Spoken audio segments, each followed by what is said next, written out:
ticking time bombs, and at some point they're just going to go out and do some horrendous crime. I think that's a cop-out.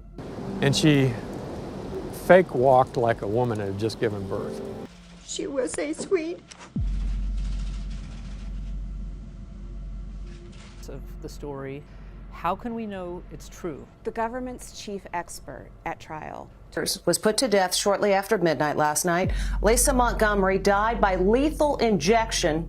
Federal executions since like the 1800s, like it was, barbaric. He just wanted people to die. 16 years after murdering Bobby Joe Stinnett, Lisa Montgomery has been put to death. Blocked out everything, good things and bad things. It was just the way she coped with anything. Told her family, "I've delivered the baby, quote, come pick me up." The story of Lisa Marie Montgomery is one that horrified the whole of the United States of America, but it was also one that brought a tear to everyone's eye. Let's dive in and find out how this lady ended up on the row. The tragic slaying. The story of Lisa Montgomery is told best by starting with Bobby Joe Stinnett. Bobby Joe was a regular lady. She was born on December 4th, 1981, and graduated from Nottoway Holt High School in Graham, Missouri in 2000. Stinnett and her husband ran a dog breeding business from their residence in Skidmore, but they never knew that this little business would be the end of her. Stinnett and Lisa Montgomery had met through dog show events and had ongoing interactions in an online rat terrier chat room called Ratter Chatter. Montgomery told Stinnett that she was pregnant too, leading to the two women chatting online and exchanging emails about their pregnancies. On December 16, 2004, Montgomery entered Stinnett's house and took her life by strangulation. Montgomery then cut Stinnett's unborn child from her womb and fled the scene. There was no sign of forced entries. Authorities believe that Montgomery, posing as a customer Darlene Fisher, had arranged to visit Stinnett's house on that day. It is known that Stinnett was expecting the arrival of prospective buyers for a terrier at her home in Skidmore at about the time of her slaughter. For sexual abuse. I was raped in that home. Back to Earth disguised as Lisa Montgomery. I have no remorse for her. Ticking time bombs, and at some point they're just going to go out and do some horrendous crime. I think that's a cop-out. Yes. You want to see her put to death. Use of firing squads, gas chambers. Do you support that? I'm okay with that. Stinnett was discovered by her mother, Becky Harper, lying in a pool of blood approximately an hour after the slaying. Her mother was shocked by what lay before her and immediately called authorities and described the wounds inflicted upon her daughter as appearing as if her stomach had exploded. Paramedics were unsuccessful in attempts to revive Stinnett, and she was pronounced deceased at St. Francis Hospital in Maryville. Montgomery allegedly called her husband Kevin that same day around 5:15 p.m., saying that on a shopping trip to Topeka, she had gone into labor and given birth. The following day, December 17th, police arrested Montgomery at her farmhouse in Malvern, Kansas. A witness would later report that on the morning before her arrest, Montgomery took the infant, her husband, and two teenage sons to a restaurant for breakfast. Police had initially gone to Montgomery's home after tracing online communications to her IP address, hoping to interview her as a witness. When they arrived, they found a car matching the description of the one at the crime scene, and when they entered the home, they found Montgomery inside, holding the infant and watching television. Montgomery was arrested an hour later after her story fell apart and she confessed. The kidnapped newborn, whom she claimed as her own, was recovered and soon placed in custody of the father. The quick recovery and capture was attributed to the use of forensic computer investigations, which tracked Montgomery and Stinnett's online communication. The investigation was aided by the issuance of an Amber Alert to enlist the public's help. The alert was initially denied as it had not been used before in an unborn child's case, and thus there was no description of the victim. Eventually, after intervention by Congressman Sam Graves, the alert was implemented. DNA testing was used to confirm the infant's identity. She was indeed Bobby Joe's little girl.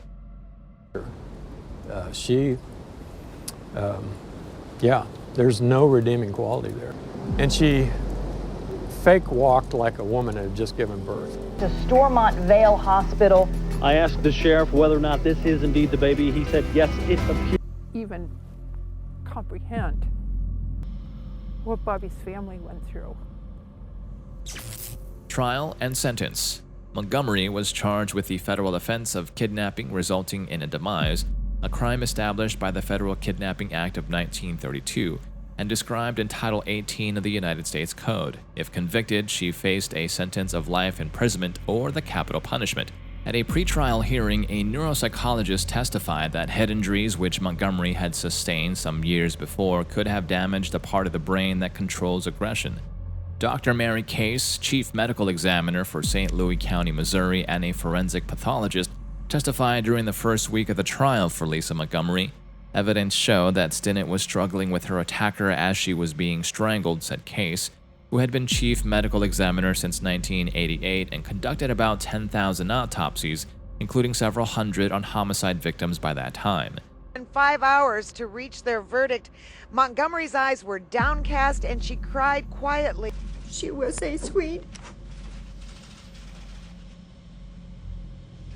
It was premeditated, and there's no doubt Lisa Montgomery killed Bobby Joe Stinnett. Some days. She had spent so much time in her life blocking out. Yes, I do. Yes, I do. In fact, if I could pull the switch, I would do it. Stinnett was strangled into unconsciousness, regained consciousness while the incision was being made, struggled with her attacker, and was strangled a second time, Case said. Stinnett perished of strangulation and loss of blood, the pathologist said. Jurors saw large photographs of the soles of Stinnett's bare feet. Blood on her feet is indicative that she was conscious when she stepped into the blood already on the floor, Case said. The blood already on the floor means she was knifed before she regained consciousness. There was enough blood on the floor to come up between her toes and soak into her toenails, according to the pathologist.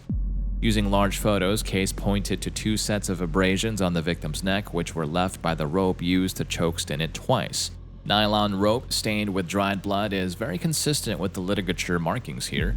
Assistant U.S. Attorney Matt Whitworth then held up a clear plastic evidence bag containing the nylon rope so jurors could see it. Stinnett either had to be lying on her back with her feet drawn up or standing to get the blood on the soles, and both positions imply she was conscious, Case testified on cross-examination. Stinnett also suffered cuts on the hands while defending herself and was struck on the bridge of the nose and on the right side of the head during the struggle. It is said Montgomery cried and her hand shook so much she couldn't hold the notebook she has written in during the trial. During her trial in federal court, her defense attorneys, led by Frederick Duckart, asserted that she had pseudopsoriasis, a mental condition that causes a woman to falsely believe she is pregnant and exhibit outward signs of pregnancy. Pseudopsoriasis is a rare condition, and in it, the woman actually experiences all the signs and symptoms of pregnancy. This includes missed periods, weight gain, nausea, vomiting, breast changes, and even abdominal enlargement.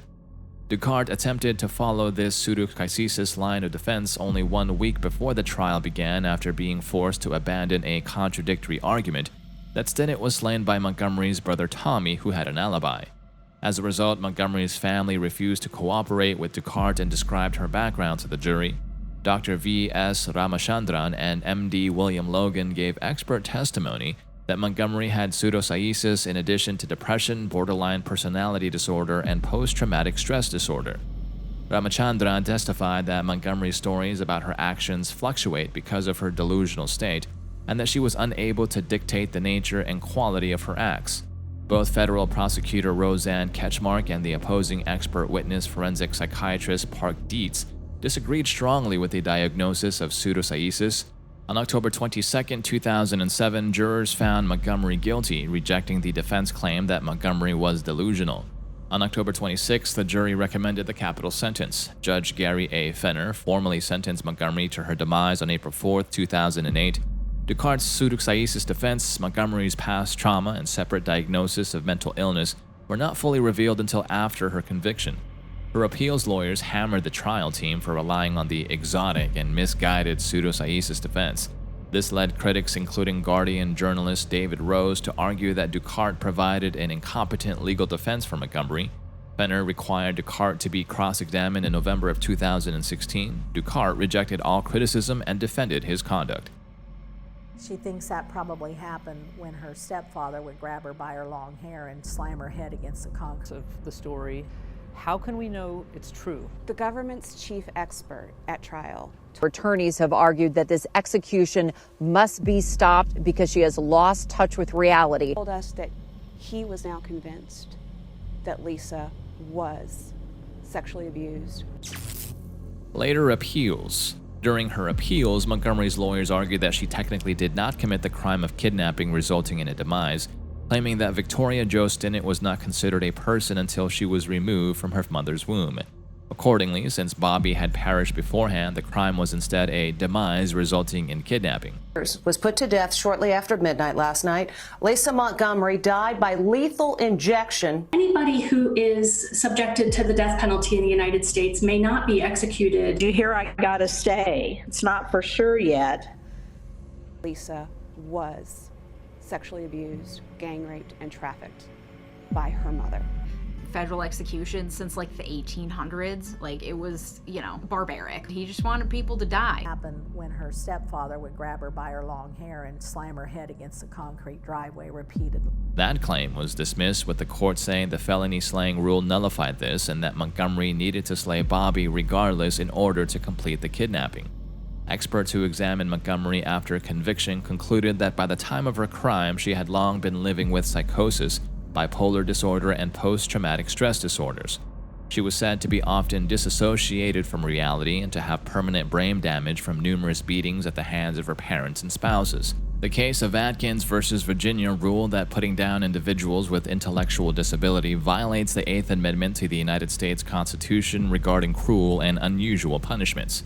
Given this ruling, it could be expected that Montgomery was ineligible for a capital sentence. Very strong and undisputed evidence can lead to a withdrawal of the capital sentence or a further inquiry into it. Unfortunately, that's not how it played out for Montgomery. The family said that they will hope that their privacy will be respected. The jurors left here today without comment. Face over the past 3 years, but his face today was that of a devastated man. 16 years after murdering Bobby Jo Stinnett, Lisa Montgomery has been put to death. It needs to proceed. She meticulously planned this for days, if not months. Get up in behind her with a garrote, wrapped it around her hands, and reached down and went over her head with it.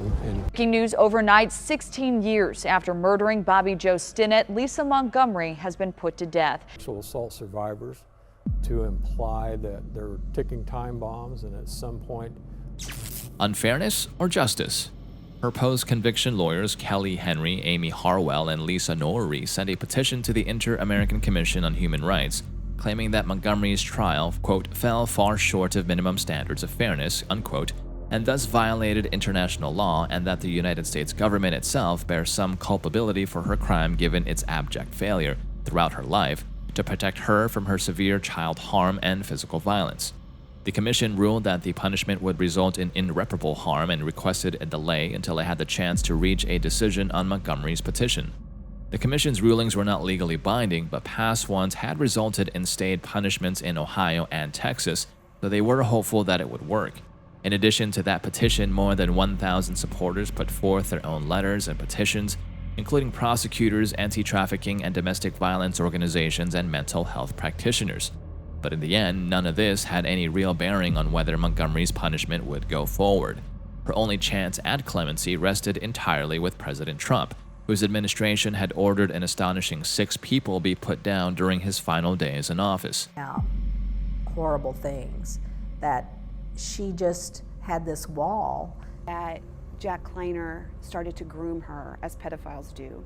He would strip her naked. Because she just didn't want to hear her mouth. She didn't want to hear her talking, so she would tape her mouth shut. Of additional horrific abuse. Lisa herself is the main... Blocked out everything, good things and bad things. It was just the way she coped with anything. The Cornell Center on the Capital Penalty Worldwide found that 16 other women across the United States had committed comparable crimes to Montgomery's since the reinstatement of the capital penalty in 1976, yet none of them had been put down. Even cases that captured the national spotlight, like the attacks by the Unabomber Ted Kaczynski, for instance, have not resulted in the capital punishment. This is because most people agree that putting down mentally ill or neglected women is cruel and unusual punishment. These women are often already suffering from trauma and mental health problems, and slaying them would only add to their pain and suffering. It would also be a violation of their human rights, plus it is not an effective way to deter crime. Studies have shown that the capital penalty does not have a significant deterrent effect on crime. In fact, some studies have shown that it may actually increase the risk of crime. There is also the risk of putting down people who are not mentally competent to stand trial. In the United States, the Supreme Court has ruled that the capital penalty cannot be imposed on people who are not mentally competent to stand trial. However, there have been a number of cases where mentally ill women have been put down even though they were not mentally competent to stand trial. People are not happy with the election results in this area. So that's a no. That's a no. Injection at the federal prison in Terre Haute, Indiana, for the brutal murder of a young pregnant woman. They're saying she should not face the death penalty because she has lived a life full of torture. Allegations of being a victim of sex trafficking. Like every awful detail in this case emerging over the past 3 years, Lisa Montgomery's husband has remained by her side. Montgomery describes his wife as not just his wife, but his very good friend. We are live outside the federal penitentiary in Terre Haute, Indiana. Her family, I've delivered the baby, quote, come pick me up. A tragic life. A capital case has two distinct parts, the trial or culpability and the sentencing or punishment. The Supreme Court has held that demise is different. Because the punishment is irreversible, the standards for a capital sentence should be higher. In the sentencing phase of a capital trial, mitigation evidence in the form of life history and mental health testimony is presented to the jury.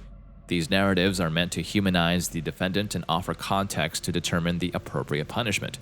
Montgomery's guilt was never in question, but she was sentenced to her demise because her trial lawyers, uninformed about gender violence, didn't seem to understand how to defend her. Montgomery has bipolar disorder, temporal lobe epilepsy, complex post-traumatic stress disorder, dissociative disorder, psychosis, traumatic brain injury, and most likely fetal alcohol syndrome. She was born into a family rife with mental illness, including schizophrenia, bipolar disorder, and depression. Montgomery's mother, Judy Shaughnessy, claimed to have been physically exploited by her own father. Montgomery's own father left when she was a toddler. Her family moved every year, sometimes more than that, to Washington, Kansas, Colorado, and back to Kansas again. She was harmed by her mother in extreme and sadistic ways, according to court documents and mitigation investigations, with nearly 450 family members, neighbors, lawyers, social workers, and teachers. It was just a really tough day. It's still a tough day. Good evening, everyone. Montgomery will die for killing a pregnant woman and kidnapping her baby. This case has finally come to a close, but we will never stop missing Bobby Joe. And loving wife, daughter, and sister, and would have been a wonderful mother. Bobby Joe is very beautiful. Looks a lot like her mother. If we reached out with our little arms, we could touch hands. The first woman to be executed by the federal government in 67 years after she was sentenced to death for murdering a pregnant woman to steal her baby. Most done only at the behest of the post-conviction attorneys. She was forced to sit for hours in a high chair if she didn't finish her food. Shaughnessy so regularly covered her daughter's mouth with duct tape to keep her quiet, Lisa learned not to cry. Shaughnessy told an investigator that Lisa's first words were, "Don't spank me, it hurts." Lisa's stepfather, Jack Kleiner, began to exploit her when she was around 13. He built a shed-like room with its own entrance on the side of the family's trailer outside Tulsa, Oklahoma, and kept Montgomery there. Montgomery's post-conviction team learned that Kleiner, who was a rampant alcoholic, would bring friends over to exploit her, often for hours, often 3 at once. Shaughnessy also began to force her daughter to bodywork to offset bills for plumbing and electric work. She refused to speak to her daughter's post-conviction counsel and eventually perished before her daughter did.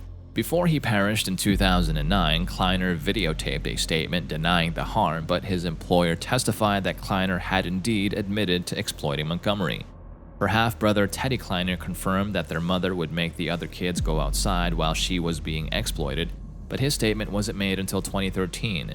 The jury in her 2007 trial heard very little of any of this. Montgomery's male attorneys failed to offer a comprehensive picture of her decades of torture. Instead, they suggested that her other half-brother, Tommy Kleiner, was the actual slayer, despite having his own probation officer as his alibi. The jury never saw the MRI scans of Montgomery's brain, which showed tissue loss in her parietal lobe and limbic structures, and larger than normal ventricles, which indicate brain damage. They never saw the PET scans, which showed an abnormal pattern of cerebral metabolism indicative of brain dysfunction. These areas can be affected by traumatic experiences and are responsible for regulating social and emotional behavior and memory. And perhaps most important, her trial lawyers did not adequately explain the insidious ways intimate and domestic violence alters one's very own neurology, behavior, and sense of self. One expert witness for the government even described the exploits by Montgomery's stepfather as consensual. My recollection, he testified, was that she was a willing participant, at least at some point. The jurors deliberated for under 5 hours before reaching a guilty verdict. Days later, they recommended the sentence to be fatal, and the judge ruled accordingly. Equally culpable participants. Many children are exploited in secret. What's striking about the violence in Montgomery's family is how many people knew about it, or at least had good reason to suspect it. Diane Mattingly, Montgomery's half-sister, was sent to foster care after being exploited by one of Shaughnessy's acquaintances when she was 8. Lisa was around 4, and the sisters shared a room so small they could hold hands in bed. Miss Mattingly testified that she threw up as she left, knowing what would befall her younger sister. Montgomery's post-conviction team found no evidence that anyone followed up on the other children. Others noticed too. Lisa, an A student in elementary school, was placed in special needs classes in middle school. An administrator thought deep emotional trauma was a likely cause, but it appears that the school failed to alert anyone. When Lisa was a teenager, she told her cousin, David Kidwell, then a deputy sheriff in Kansas, that Kleiner and his friends violently exploited her. According to court documents, he said he knew she was telling the truth, she was crying and shaking, and he still lives with regret about not speaking up. When Shaughnessy and Kleiner divorced in 1985, Lisa, then 17, was forced by her mother to give a statement about the exploits for their divorce proceedings. Shaughnessy sat so unmoved during her daughter's testimony that the judge reprimanded her for lacking empathy. A social worker found Lisa's allegations of abuse credible and turned the file over to the Tulsa County District Attorney's Office, where it appears no one ever followed up. When she was 18, Montgomery married her 25-year-old stepbrother, Carl Bowman, the son of Shaughnessy's 4th husband. A report called a biopsychosocial history, which documents Montgomery's neurodevelopmental and social history, notes that Montgomery told a mitigation expert that Bowman exploited her with bottles, tied her in stress positions, held a knife to her throat. One of Montgomery's half-brothers told an investigator that he saw a video of Bowman physically exploiting and beating her. It was like the scene out of a horror movie, he said, but this too never came up at trial. By 23, she had 4 young children, and her grip on reality was growing ever more tenuous. At one point, she woke the kids in the middle of the night for what she said was to be an educational trip to the Alamo. She put a diaper on a pet goat, put it in the car, and drove from Kansas to Texas in a haze of mania. President Trump has cleared the way for executions to go on even if lethal injections aren't available. This huge social media push for her online saying that this execution shouldn't take place, and she said no, and she turned her head to the side. So that was Lisa Montgomery's reaction. Really railed on this phantom pregnancy idea, that she thought she was pregnant, and she was put to death in the wee hours of the morning of January 13th. Pardons for all of his friends and cronies before leaving office as well, so. Eventually, she and Bowman divorced, and she married Kevin Montgomery, who remained supportive of her throughout her legal battle. Montgomery's biopsychosocial history said that Kevin insisted on incorporating physical violence into their physical relationship, but that he was, quote, was not as violent or hurtful as Carl. In the time leading up to her crime, Montgomery repeatedly pretended to be pregnant and each time claimed to have lost a baby. Her ex-husband Bowman knew she was lying. Montgomery had undergone sterilization after the birth of her 4th child. Bowman filed to take custody of 2 of their children in December of 2004, very near the time of the homicide, which surely weighed on her. There would have been good reason to take the children away. Lisa Montgomery was a harmful and neglectful mother. The prosecutor in her case made much of this. He spoke about Montgomery's inability to feed and bathe her children and her own lack of hygiene. She had lice for many years. Her defense team, on the other hand, mostly avoided the subject, presumably for fear it would make her look even worse. A common mistake by lawyers in cases involving domestic violence, a miscalculation that feeds into a persistent stereotype about what a victim should look and act like. As a result, both sides flatten Lisa Montgomery's personhood. In one version, she's a monster, and the other, a myth. People around here are ready for that? You're in a red county, and Missouri's pretty much red. This is a Republican area. You heard that Lisa Montgomery had been sentenced to death. What did you think? Years and years of trauma on, scans of her brain that actually showed that it did not function properly.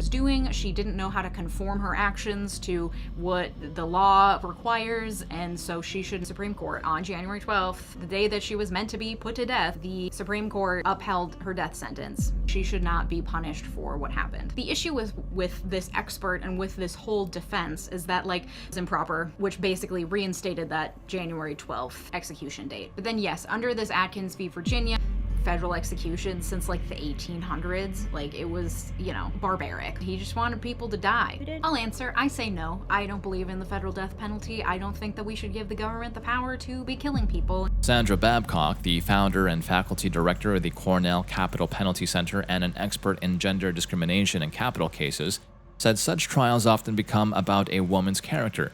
Prosecutors have a set playbook in capital cases involving women, she said. They condemn women who are bad mothers or who don't fit an idealized version of femininity. Someone should have framed her inability to care for her children and herself as a symptom of her years of harm. On an adverse childhood experiences test, Montgomery scored 9 out of 10, a number that coincides with the most extreme forms of torture. On a different test, the global assessment of functioning given by one of her therapists a year or so before the crime, Montgomery scored a 48. A normal score is 80 to 100. Such a score points to severe impairment in daily activities.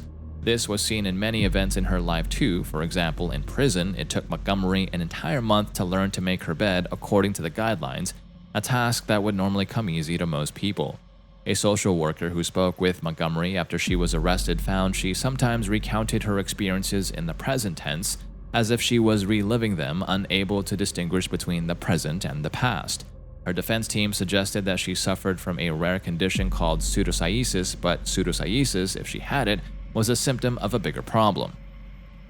It was ruled that she was fit to be murdered, and then her defense attorneys appealed one last time up to the reality, so therefore doing this execution in this moment would be unconstitutional. Pregnancy issue made their case weaker because they could have relied on the years and years of trauma, exclusively show that her actions were caused because of the brain. So when I look at everything that they say about her, you can see it step by step where they broke her down. Infant girl was brought to Stormont Vale Hospital. Great lawyer's loss. A particular blow to Lisa Montgomery was the loss of Judy Clark, a renowned lawyer who helped Ted Kaczynski, Zacharias Moussaoui, and Jared Loughner avoid fatal sentences. Ms. Clark, who was twice argued before the Supreme Court, was described in a 2015 profile in The New Yorker as quite possibly the best capital penalty lawyer in America. Ms. Clark was dropped from the team in April of 2006. The judge in the case, Gary Fenner, said he dismissed her because her involvement was obstructive in getting a defense for Ms. Montgomery put together. Montgomery's post-conviction team believes that Mr. Owen, another lawyer on the case who attended a series of unrecorded meetings with the judge leading up to Ms. Clark's dismissal, and later described Ms. Clark as bossy and emasculating, was the one who convinced Judge Fenner to dismiss her. He would, whip her with belts and, beat her. We're still waiting to know the fate of my friend Lisa. Have that stayed because they needed more time to request clemency for her because they had contracted COVID. Facility scheduled her death to take place on January 12th. So a judge ruled, hey, you can't do that. 17 years, and he was the first lame duck president to order a rapid fire. No, it's hard to have compassion for her when she did something really, really, really, really, really awful. Montgomery, whose understanding of her own circumstances appeared to wax and wane, was shattered at the loss of Miss Clark, who seemed to be the first attorney Montgomery had ever trusted. She was so upset she wrote a letter to Judge Fenner, who told her Miss Clark was let go because she was no longer necessary and or helpful. A year and a half later, Montgomery was convicted, and 4 days after that, her sentencing hearing was held. The prosecutor, Matt Whitworth, an assistant U.S. attorney in Kansas City, Missouri, used the famous Alan Dershowitz phrase, abuse excuse, in his closing argument. But what Mr. Whitworth and so many others refuse to understand is how abuse is cumulative. Traumatic brain injuries are cumulative, punch after punch, kick after kick, exploit after exploit. Injured brains do not heal like injured bodies. Of course, boys and men are also victims of harm and physical exploitation, but courts can't treat experiences like Montgomery's as genderless. Her exploits, her teenage marriage, the multiple pregnancies with a harmful partner, Montgomery endured a lifetime of harm because she was a woman. She was trafficked and exploited because she was a girl, and the severe cognitive impairment she suffered was a direct result of those crimes. Systems failed her again and again. Child Protective Services failed her, the education system failed her, and law enforcement failed her. Later, when she was an adult, mental health services failed her and domestic violence advocacy failed her, and eventually all of these failings resulted in an unimaginable crime. No one was ever arguing that Lisa Montgomery should be freed from prison, but her harm and neglect should have taken the capital punishment off the table. Alas, no such moment came to pass, and as the days went by slowly, she eventually reached her final one. This to her. I couldn't. In this morning's execution should feel shame. Montgomery was 52 years old, died by lethal injection. Well, speaking when they have a mask on, so they took her mask off and asked her a second time, do you have anything you want to say? How proved that she was insane and didn't understand the nature of her actions, basically her actions. And this doctor that they hired did not have a background in the phantom pregnancy. He's going to do this to her. The final moment. The Trump administration put down Lisa Montgomery in 2021. At the time, she was the only woman on federal row, and her demise marked the first federal fatal punishment of a woman in nearly 70 years. Despite a series of court orders that briefly blocked her punishment, she was pronounced deceased at 1:31 a.m. at the federal prison complex in Terre Haute, Indiana, the Bureau of Prisons said in a statement.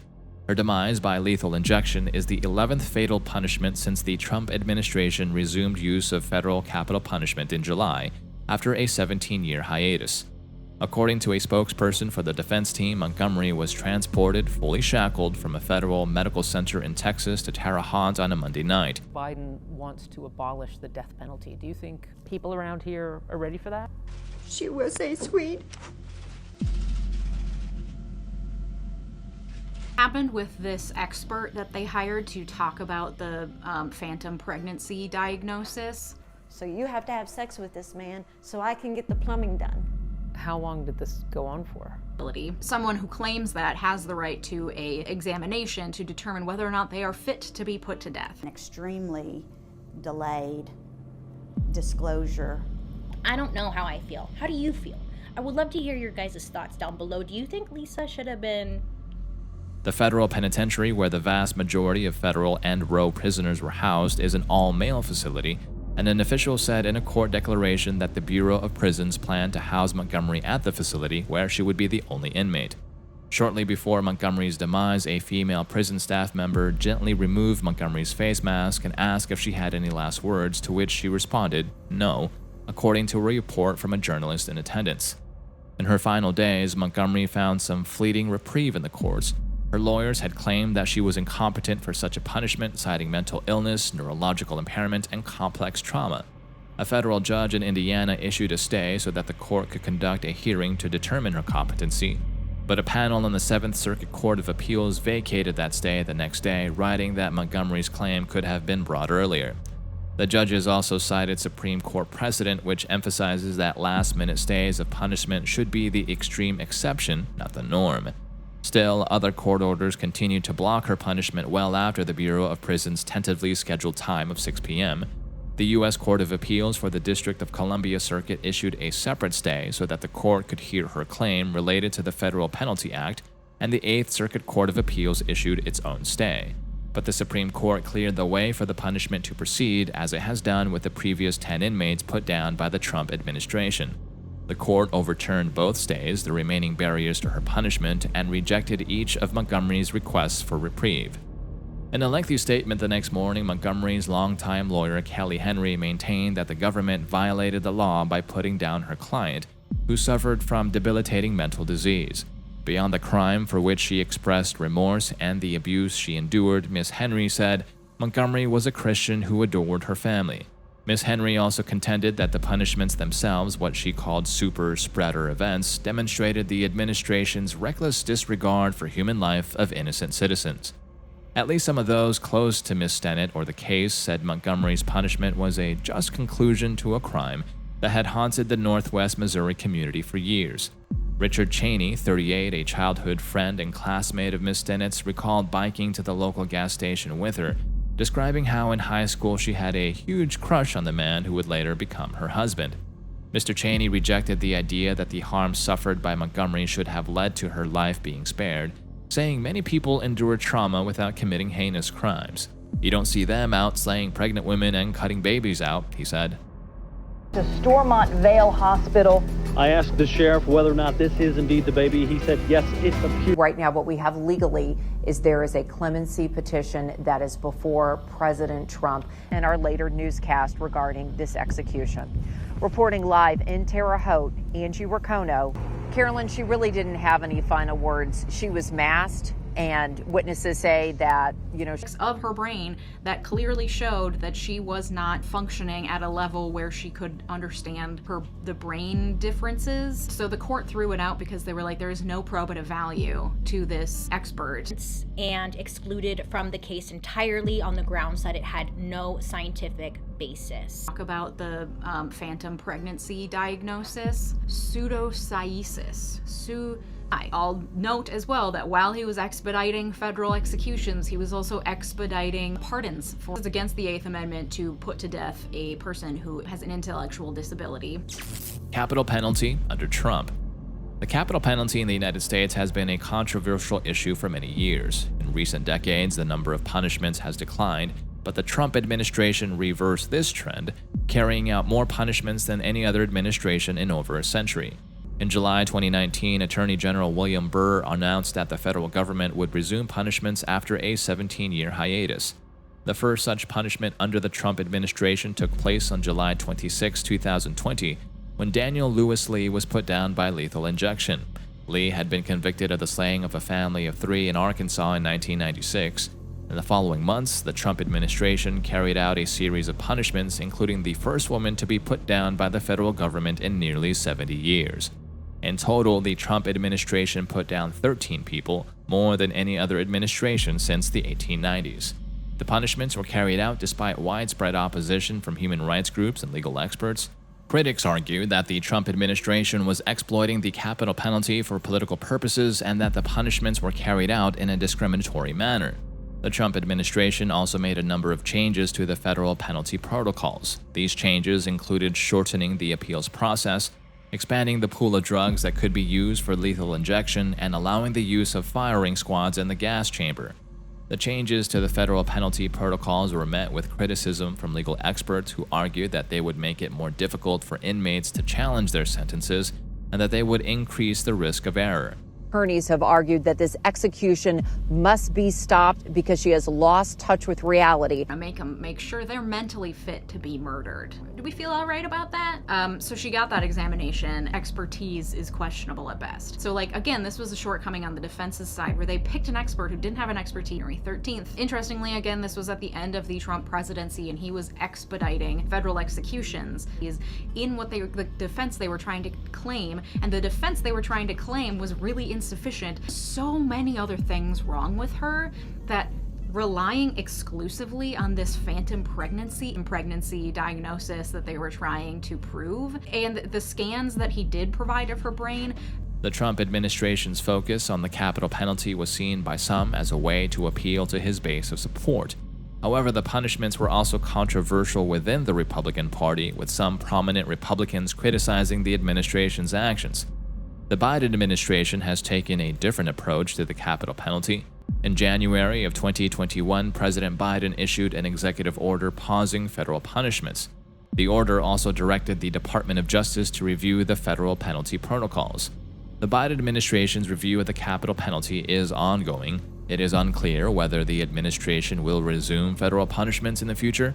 However, the Trump administration's legacy on the capital penalty is likely to be debated for years to come. In addition to the punishments, the Trump administration also took a number of other steps to promote the capital penalty, like increasing funding for the capital penalty prosecutions, expanding the use of the capital penalty for federal crimes and supporting legislation that would make it easier to carry out the capital penalty. In the end, it was a mentally unstable and neglected woman like Lisa Montgomery that suffered the result of these developments. If not done, it was possible Montgomery would have never been put down.